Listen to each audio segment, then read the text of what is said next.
com metade da sua idade e por isso mantiveram o seu romance em segredo. Escondiam bilhetes amorosos e levantavam-se muito cedo para se encontrarem a sós. Queriam casar quando o navio chegasse à Jamaica, mas resolveram esperar até que BP completasse a sua volta. Olaf regressou à Inglaterra e ele prosseguiu para a América. Tinham permanecido juntos apenas durante 3 semanas.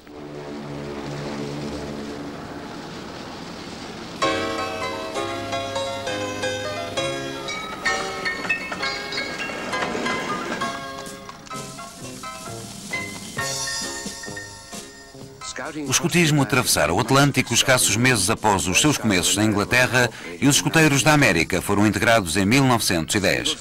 Entre os que se encontravam a saudar Baden-Powell, um escoteiro de Brooklyn era portador de uma carta do presidente Taft. O presidente convidava a BP a iniciar a sua revista dos escoteiros americanos a partir dos degraus da Casa Branca. Era uma oferta que dificilmente poderia recusar. Baden-Powell desejava que o escotismo fosse maior do que a vida e assim atraía o apoio de homens que eram maiores do que a vida.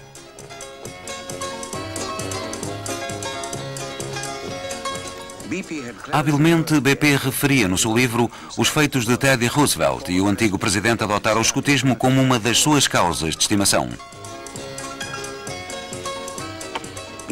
Para além do enaltecimento dos benefícios da vida ao ar livre, o projeto coincidia com muitos valores da época. O escotismo reforçava a tradicional virtude americana do serviço à comunidade. BP camuflava habilidosamente os aspectos menos atraentes ao apresentar o dever cívico como o desafio à prática diária de uma boa ação. Era um dos atrativos que tornava o escotismo contagiante. I recall one incident that illustrates that. One day in school, I was in the 6th or 7th grade, a notice came in for all boys in the room who were scouts to report at the office. There was some special occasion, some reason for that. Every one of us got up and left the room with the exception of one lad. He was from a rather prominent family too, but he hadn't joined the scouts. He did shortly after that.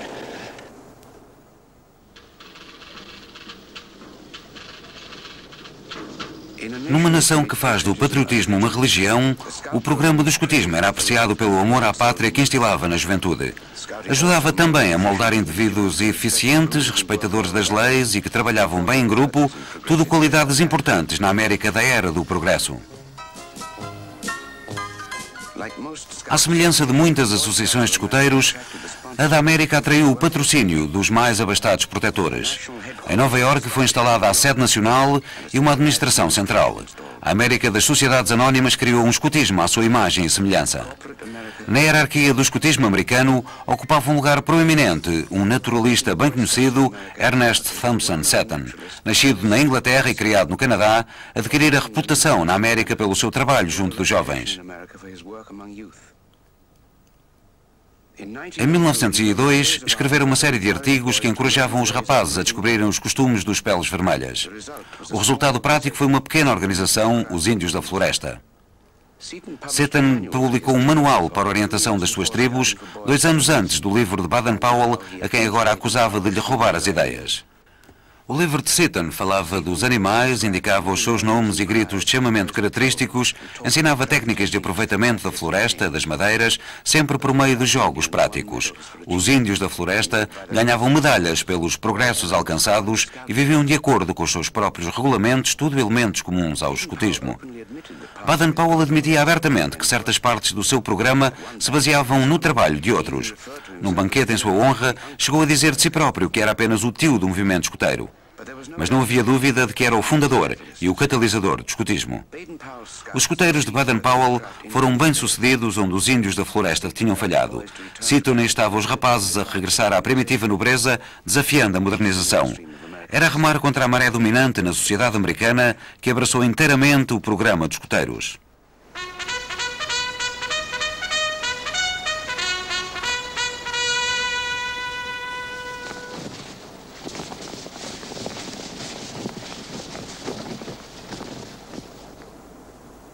Os progressos do movimento nos Estados Unidos encontravam um paralelo onde quer que BP fosse. A viagem levou-o até às ilhas do Pacífico, ao Oriente, Nova Zelândia, Austrália e África. Mas o escotismo não ocupava todo o seu pensamento. No decurso da jornada, manteve o romance com Olave pelo correio. Ela esperou 6 meses por ele em Inglaterra.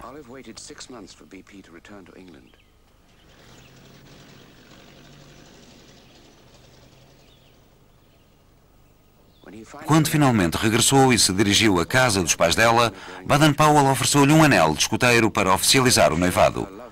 Olave estava segura do seu amor por BP, mas não estava muito entusiasmada com a idolatria que o rodeava.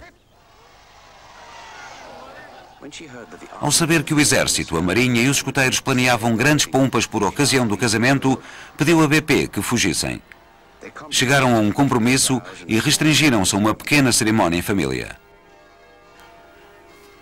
Exatamente no dia do aniversário de ambos, Olave deu à luz um rapaz, o primeiro dos seus 3 filhos. Chamaram-lhe Peter, em honra da sua peça preferida, Peter Pan. Os acontecimentos dos últimos anos haviam constituído um tempo de grandes mudanças para Baden-Powell. Na sequência da sua volta ao mundo, começou a reavaliar os seus pontos de vista sobre os objetivos finais do escotismo.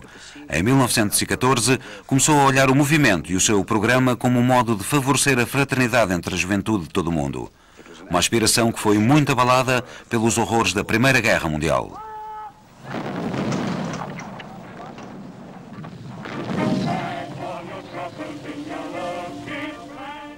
O mesmo nacionalismo intenso que levara tantas nações a adotar o programa escotista arrastou-as para a Primeira Grande Guerra.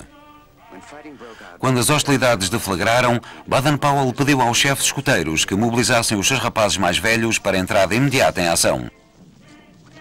No seu entender, os homens dos países amantes da paz eram obrigados pelo dever a defender-se contra as nações que não comungavam do mesmo ideal de fraternidade. Na primeira onda de voluntários, havia 150 mil antigos escoteiros que depressa aprenderam as duras realidades das trincheiras. Defender o ideal da paz tornou-se a obsessão de Baden-Powell ao longo dos anos de guerra. Escreveu 2 livros, Tira ao Alvo para os Jovens e Treino Rápido para a Guerra. Na frente interna, colocou os seus escoteiros no transporte de mensagens do Ministério da Guerra. Atuavam onde fosse necessário, substituindo os homens destacados para a frente. Guardavam pontes, patrulhavam a costa, alguns perderam mesmo a vida debaixo do fogo inimigo. Quando a guerra começou, os escoteiros eram a maior força uniformizada na América. Provaram o que valiam durante os peditórios pela liberdade, nos quais apuraram mais de 350 milhões de dólares para o esforço de guerra. Mas a imagem do escoteiro, sempre preparado para servir a pátria, era também uma ferramenta de propaganda muito útil.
O massacre inútil da Primeira Guerra Mundial prolongou-se durante mais de 4 anos. Milhões de voluntários morreram nas trincheiras e, quando desapareciam, logo outros tantos estavam preparados para tomar o seu lugar. Quando o vasto potencial da América se juntou aos aliados, a Alemanha capitulou. A Grande Guerra, a guerra para acabar com todas as guerras, terminou tão sem sentido como começara.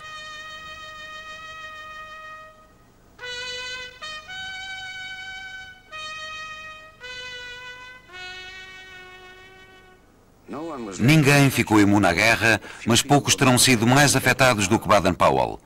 Havia um silêncio arrepiante nos centros de reunião de escuteiros. Durante o período de crescimento do escutismo, BP tinha feito grande amizade com centenas de jovens. Agora, eles tinham desaparecido. BP nunca negara que era um dever dos homens das nações amantes da paz defender os seus países. Mas agora, tomava como sua obrigação assegurar que a juventude do mundo inteiro nunca mais tivesse de responder a um chamamento às armas. Reorientou a sua missão e os objetivos do escutismo internacional no sentido da promoção da paz e da fraternidade entre as nações. Um mundo farto de guerra virou-se para o movimento escutista na esperança de fortalecer a paz junto das futuras gerações. Era um desafio à altura de BP e dos escuteiros. Em 1920, Baden-Powell convocou a primeira reunião mundial de escuteiros, uma celebração do potencial da juventude. A reunião juntava escuteiros de todo o mundo que, assim, testemunhavam os seus traços de uma humanidade em comum. BP depositava escassa fé na sociedade das nações. As suas esperanças voltavam-se para os jovens. Sentia que podia influenciá-los e imprimir o seu código moral nessa nova geração.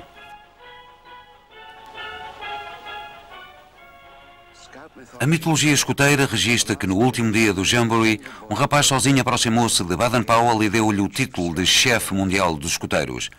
Na verdade, BP já tinha sugerido anos antes que esta distinção lhe fosse atribuída. Os anos do pós-guerra conheceram igualmente um importante desenvolvimento das guias. Olav Baden-Powell impôs-se como uma líder entusiasta e foi aclamada chefe mundial das guias. Ao longo dos anos 20 e 30, o casal Baden-Powell correu o mundo a promover o crescimento dos movimentos dos escuteiros e das guias. Juntos fizeram campanha de encorajamento à fraternidade universal. BP tinha um objetivo muito claro para os seus escuteiros.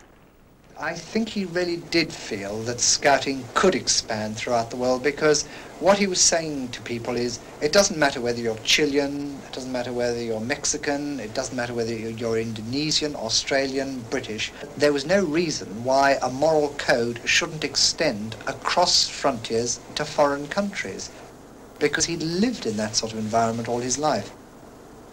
He really did believe that if he could get enough people to be scouts in other countries following the same laws as each other, that there must eventually be world peace.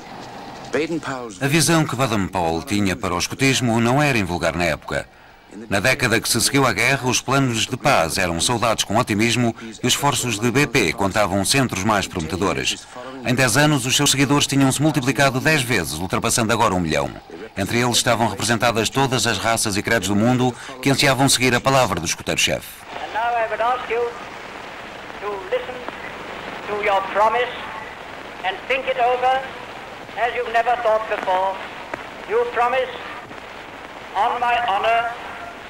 Your honor, mind you, to do my best, to do my duty to God and to the King, and to obey the Scout law.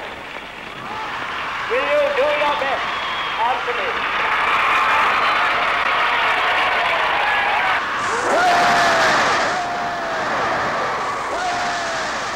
When I was about 12 years old, I realized that my father was famous. So I think that really impressed me enormously. That's Dad. That's just Dad. And look at them all. All of them praising him like this and cheering him. And, well, this is remarkable because he's really only just Dad to us. Já bem entrado nos seus 70 anos, BP gozava a companhia exuberante do filho Peter e das filhas Ethel e Betty. Mesmo quando o escuteiro-chefe repousava, permanecia fiel à boa forma.